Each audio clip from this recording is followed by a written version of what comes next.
আসসালামু আলাইকুম বন্ধুরা, আমাদের বগুড়া জেলাতে অনেক কৃষকের অনেক ক্ষতি হয়ে গেছে। তারা অনেক ঋণগ্রস্ত। কেউ জমি লিছে পত্তন কিস্তি তুলা, কেউ জমি লিছে পত্তন মানুষের থেকে টাকা ধার করে। তে একটা ভিডিও করার উদ্দেশ্য হলো আমি কিছু কথা বলবো, সবাই শুনবেন। আমাদের এখানে বরাবর এখন কৃষক দেখতে পাচ্ছেন যারা কৃষি এবং জমি চাষবাস করে এবং তাদের নিজস্ব কোনো জমি নাই, তারা মানুষের জমি পত্তন করে এবং বছরে পত্তন নিয়ে তারা আবাদ করে। তে দর্শকবিন্দু, আপনাদের কাছে একটা কথাই আমার রিকোয়েস্ট থাকবে যে এদের যে কৃষকের যে ক্ষতিটা হয়েছে, তে এই ক্ষতি অনেক ক্ষতি হয়েছে। এই ক্ষতিগ্রস্ত মানে তারা করছে, এখন তাদের মুখ থেকে শুনবো তারা কি বলতে চায়। প্রথমে আমার মামার কাছে যাই। যাই হোক দর্শক, এই যে আপনারা ধানটা দেখতে পাচ্ছেন, এই ধানটার কিন্তু ফুলই এখনো পড়ে নাই।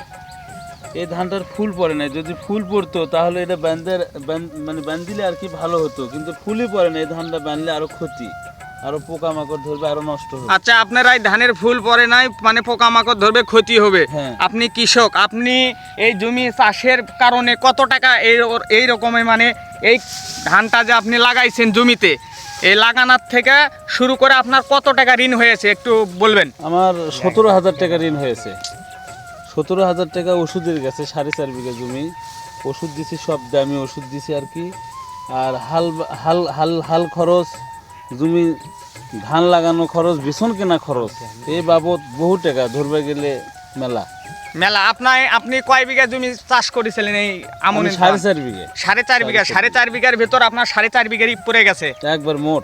তে দেখতেই পারলেন আপনারা, তার 4.5 বিঘা জমির ধান একবারে শুতে গেছে। মানে আপনাকে কি আর বলবো, বলার কোনো ভাষা নাই আমার। তারপরে আমি আরেকজন ভাইয়ের কাছে যাচ্ছি, আরেক কৃষকের কাছে যাচ্ছি। আসসালামু আলাইকুম। ওয়ালাইকুম সালাম। আপনি যে ধান লাগাইছেন, তে আপনার ধানের কি অবস্থা? আমার ধান পাকা ধান একবারে শুতে গেছে। এর মধ্যে যে পানি চলে যাচ্ছে স্রোত একবারে।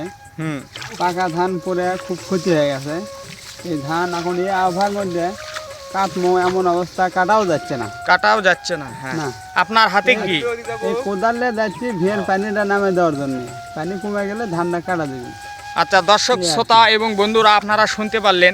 আমি আরেকজনের কাছে যাব, আমি সবাইকে দেখাবো। দেখেন ধান তিনি বান দিচ্ছে, তে তার সাথে আমি একটু কথা বলবো, তে আপনারা সবাই দেখবেন। আসসালামু আলাইকুম। ওয়ালাইকুম আসসালাম।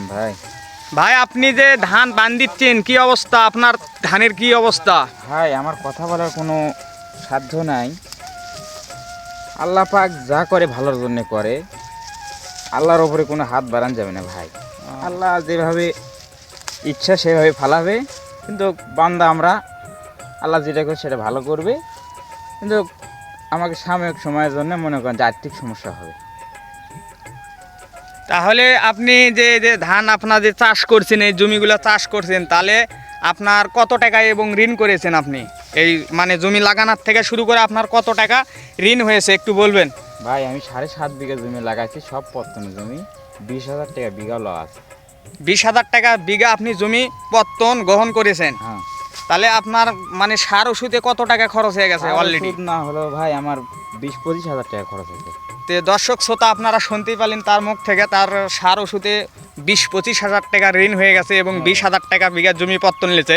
এমন খালি তার জমি শেষ। যে তারা এই যে এইরকম ইয়াত আছে, যে যদি আমার এই ভিডিওটা কৃষি অফিস দেখে থাকেন, তাদের পাশে এসে একটু দাঁড়াবেন। কৃষক বাঁচলে পাবলিক বাঁচবে। কৃষক যদি মারা যায় তাহলে পাবলিকও সাথে সাথে মারা যাবে। কৃষকক দিয়াই পাবলিক এরিয়া, তে কৃষকদের পাশে এসে আপনারা সবাই দাঁড়াবেন। আমার এই ভিডিওটা আজকে এই পর্যন্তই শেষ। আমি ভিডিওটা করলাম বগুড়া জেলা নন্দীগ্রাম থানা 5 নম্বর ইউনিয়ন, আর গ্রামের নাম হলো ভুসকুর। তে সবাই ভালো থাকবেন, সুস্থ থাকবেন। আসসালামু আলাইকুম।